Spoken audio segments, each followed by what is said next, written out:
Ara venen les UPC Alumni Talks.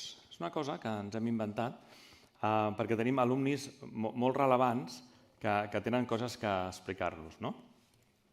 I aquest format és un format curt on cadascú explicarà la seva experiència. Jo, per exemple, ara em trobava amb el meu exprofessor, he vist aquí exprofessors, he vist en Pere Botella, que me'l trobo 3 o 4 cops a l'any pels events, Pere no se'n perd ni una, ara el Toni Giró. I el Toni, i tu què has fet? Doncs he fet una carrera una mica estranya o anòmala. El meu jefe a ESADE em diu que sóc un informàtic de lletres i ell m'ho deia com insultant-me. Volen dir que tu ets un informàtic de lletres. I jo vaig pensar, ostres, quina definició més bonica, perquè sí, jo em considero un informàtic de lletres. Jo vaig acabar el 95, vaig entrar al Deutsche Bank. El Deutsche Bank a Sant Cugat tenia un centre de competència, des del qual, estic cronometrant per no passar-me dels 5 minuts, des del qual feien informàtica per tot el món i allà vaig donar voltes per tot el món.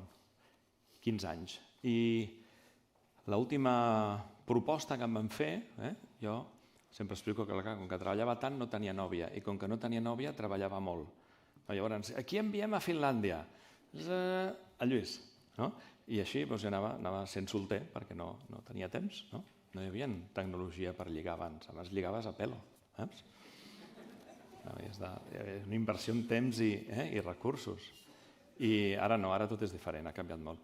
Llavors em van dir, escolta Lluís, anem a obrir l'oficina a Nova York. Això era el 2008. I volem una persona com tu, molt bé. I anem a targatejar, anem a atacar a la banca d'inversió. Anem a vendre software a la banca d'inversió.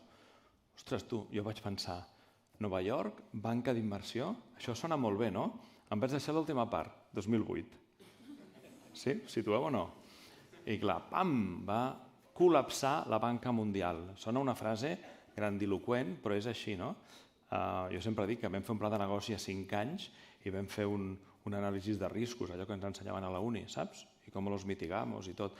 T'asseguro que com a risc no estava pet al mundo. O sigui, és que és el que va passar el 2008 a nivell banca, si us en recordeu. I allà va ser quan vaig dir, ho vaig passar bastant malament a nivell de salut i vaig fer un canvi de rumb. Jo vaig deixar la meva oficina, estava en el 14 de Wall Street, que sona molt pel·liculero, però era el 14 del carrer Wall Street, vull dir, era així, i vaig sortir amb ambulància, vaig sortir amb una trucada al 911 perquè jo em pensava que em moria d'un atac de cor, que va resultar no ser un atac de cor, sinó un atac d'ansietat. Però vaig dir, ostres, t'imagines que jo em moro i arribo al cel? Jo vaig pensar al cel, i hi haurà algú que et dona entrada, no? El típic porter. I tu què has fet? Jo m'hagués agradat fer una altra cosa, però no, vaig fer el que a la inèrcia. Vaig dir, no, aquest no em deixarà entrar, no? Però si en canvi li dic, no, doncs mira, jo vaig intentar, jo vaig fer el meu somni, jo vaig fer el que jo volia, i com ha anat? Doncs mira, així he acabat, no? Passa, no?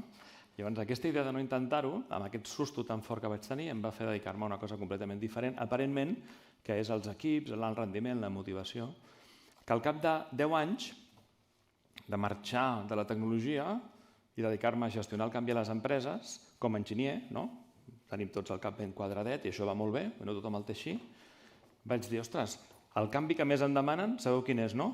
El canvi digital. Ostres, espera't, aquest és el meu, no?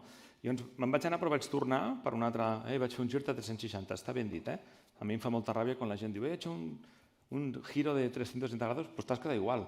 No, però jo sí que el vaig fer de 360, perquè vaig tornar al mateix lloc, però des d'una altra visió.